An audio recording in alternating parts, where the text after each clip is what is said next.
রাজধানী খ্যাত বগুড়ায় বিশ্ববিদ্যালয় অনুমোদন হয় গণপ্রজাতন্ত্রী বাংলাদেশ সরকারের মাননীয় প্রধানমন্ত্রীকে ধন্যবাদ জানিয়ে বগুড়ার ছাত্র সমাজের পক্ষ থেকে আজকের এই আনন্দ মিছিলে এখন আপনাদের সামনে সমাপনী বক্তব্য রাখছেন বগুড়া জেলা ছাত্র দলের সংগ্রামী সভাপতি ছাত্রনেতা হাবিবুর রশিদ সন্ধান।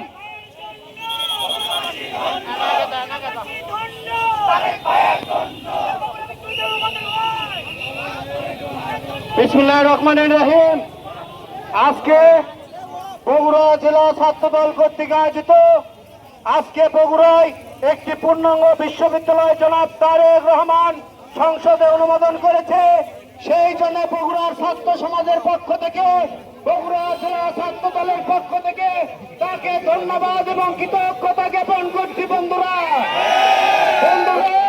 দেশ নায়ক জনাব তারেক রহমানের উন্নয়ন বাংলাদেশের উন্নয়ন। বন্ধুরা সাথে সাথে তার নিজ জেলা বগুড়ার উন্নয়ন। বন্ধুরা বগুড়ার জনগণের দীর্ঘদিনের আশা আকাঙ্ক্ষা ছিল বগুড়ায় একটি পূর্ণাঙ্গ বিশ্ববিদ্যালয় হবে। সেটি আমাদের প্রিয় নেতা জনাব তারেক রহমান আমাদেরকে উপহার দিয়েছে। দেশ নায়ক জনাব তারেক রহমানের কাছে বলতে চাই, এই বগুড়ার জনগণ এই বগুড়া বিশ্ববিদ্যালয়ের নামে যে বিশ্ববিদ্যালয়টি অনুমোদন হয়েছে সেটি বহুদলীয় গণতন্ত্রের প্রবক্তা শহীদ প্রেসিডেন্ট জিয়াউর রহমানের সহধর্মিণী মেনে আমাদের আপসহীন দেশনেত্রী বেগম খালেদা জিয়ার নামে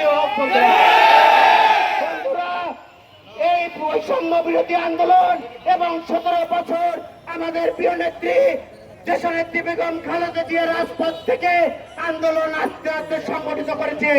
দীর্ঘ 17 বছরের সংগঠন করা আন্দোলন একদিনে ব্লাস্ট হয়ে খুনে শেখ হাসিনার পতন বাংলাদেশের মাটিতে হয়েছে। বন্ধুরা আমি সকল শিক্ষার্থীকে আজকের মিছিল সুন্দরভাবে সমাপ্ত করার জন্য ধন্যবাদ জ্ঞাপন করে আমি আমার কথা বলা শেষ করছি এবং আজকে